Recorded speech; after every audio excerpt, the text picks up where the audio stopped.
আমার প্রশ্নটা হলো জাদুর বিষয়ে, যা ম্যাজিক বা যে নামে আপনি এটাকে বলেন, আমি নির্দিষ্ট করে বলছি না। তবে এটা একটা পরিবার সম্প্রতি তারা কাগজে কিছু একটা নেতিবাচক লেখা পেয়েছে, যা দ্বারা বুঝতে পেরেছে যে এটা জাদু। আর এ থেকে পরিত্রাণের জন্য নিজেরা একই কাজ করেছে। এটা বিশ্বাস করা ভুল। আমি অবাক হয়েছি। তাই যদি এ ব্যাপারে কিছু বলতেন। ভাই প্রশ্ন করলেন খারাপ জাদুর ব্যাপারে কি বলবো আর এর থেকে পরিত্রাণ কি। খারাপ জাদুর ব্যাপারে যদি বলি, খারাপ জাদু বলে কিছু আছে, কোরআনে এটা আছে। সূরা ফালাকে, সূরা বাকারাতে বলা হয়েছে খারাপ জাদুর কথা, এটা আছে। তবে আমাদের এই খারাপ জাদুর ভেতরে জড়িত হওয়া যাবে না, এটা করা যাবে না। আমাদেরকে আল্লাহর উপর বিশ্বাস রাখতে হবে।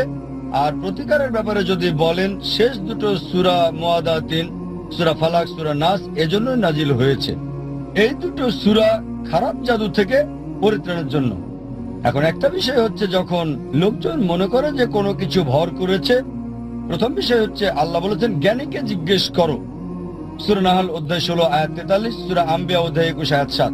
ডাক্তারের কাছে যান, ডাক্তার যদি চিকিৎসার কথা না বলে, রোগের চিকিৎসা না করে, মনোরোগ বিশেষজ্ঞের কাছে যান।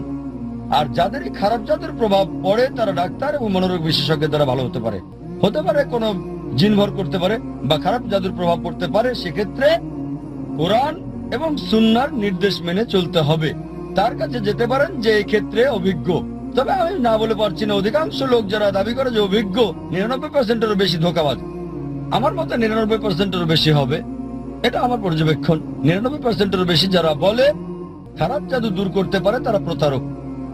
যখনই দেখবেন আপনার কাছে টাকা চাচ্ছে, তার মানে প্রতারণার ফাঁদ তৈরি করছে। এটা করো, ওটা করো, আমাকে কিছু টাকা দাও, 1000 টাকা দাও, 2000 টাকা দাও, এর মধ্য দিয়ে হাতিয়ে নেওয়ার চেষ্টা। আর কিছু লোক আছে যারা এই ক্ষেত্রে অভিজ্ঞ।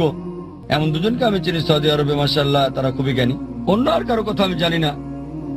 তাই যদি সে জ্ঞানী হয়, তাহলে দেখতে হবে কোরআন সুন্নাহ থেকে চিকিৎসা করছে কিনা। যদি করে তাহলে ভালো, যদি বিশেষজ্ঞের কাছে যান, এক্ষেত্রে অভিজ্ঞদের কাছে যাবেন। আশা করি উত্তরটা পেয়েছেন।